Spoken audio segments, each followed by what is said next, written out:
कल नीतीश सरकार का 15 साल बेमिसाल बनाया गया, इस पर आप क्या कहना चाहेंगे?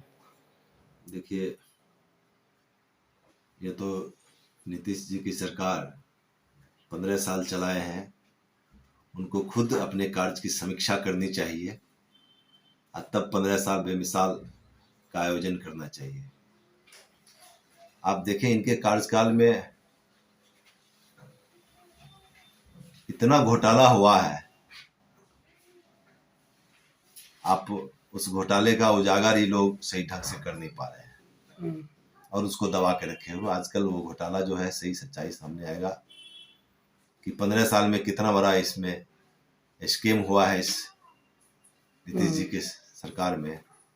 दूसरी चीज कि आप देखिए विधि व्यवस्था की बात, कि प्रत्येक दिन लूट हो रहा है, हत्याएं हो रही है, बलात्कार हो रहा है, और जो इस शराबबंदी कानून बना करके जो इन्होंने ढोंग रचा है, उस शराबबंदी से कितने घर परिवार गुजर गए हैं, ये आपको बराबर सामने दिखता है। चाहे वो घटना मधुबनी का हो, मुजफ्फरपुर का हो, दरभंगा का हो। 7 निश्चय योजना नीतीश सरकार का कितना सक्सेस है? 7 निश्चय योजना तो ये हम कह सकते हैं कि ये एक तरह से उपहास हो गया, हास हो गया, ये हाशिए पे चला गया इनका। आप जाके देखें, आप किसी भी गांव में जहां 7 निश्चय का कार्य हुआ है, क्या वह 7 निश्चय का गुणवत्ता पूर्ण वो योजना का निर्माण हुआ है? नहीं हुआ, एकदम नहीं हुआ है। 7 निश्चय के तहत उन्होंने जो घर घर जल नल की बात किया था, वो सिर्फ दिखावटी के लिए है। अगर उसमें 10% भी अगर सही है तो ये सरकार सामने देखे।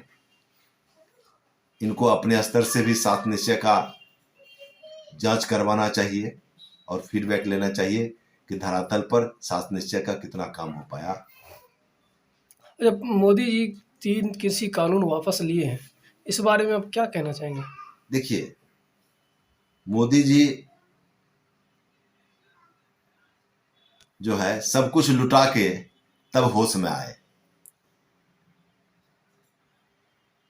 चूंकि 3 कृषि कानून के लिए हमारे जो अन्नदाता आज लगभग 1 साल से सड़कों पे आंदोलन कर रहे हैं, धरना दे रहे हैं, उनमें हमारे 700 किसानों ने अपनी जान गंवा दी। और तब जाकर के कुंभ की निद्रा में सोई ही भाजपा की सरकार, नरेंद्र मोदी की सरकार जागी नहीं।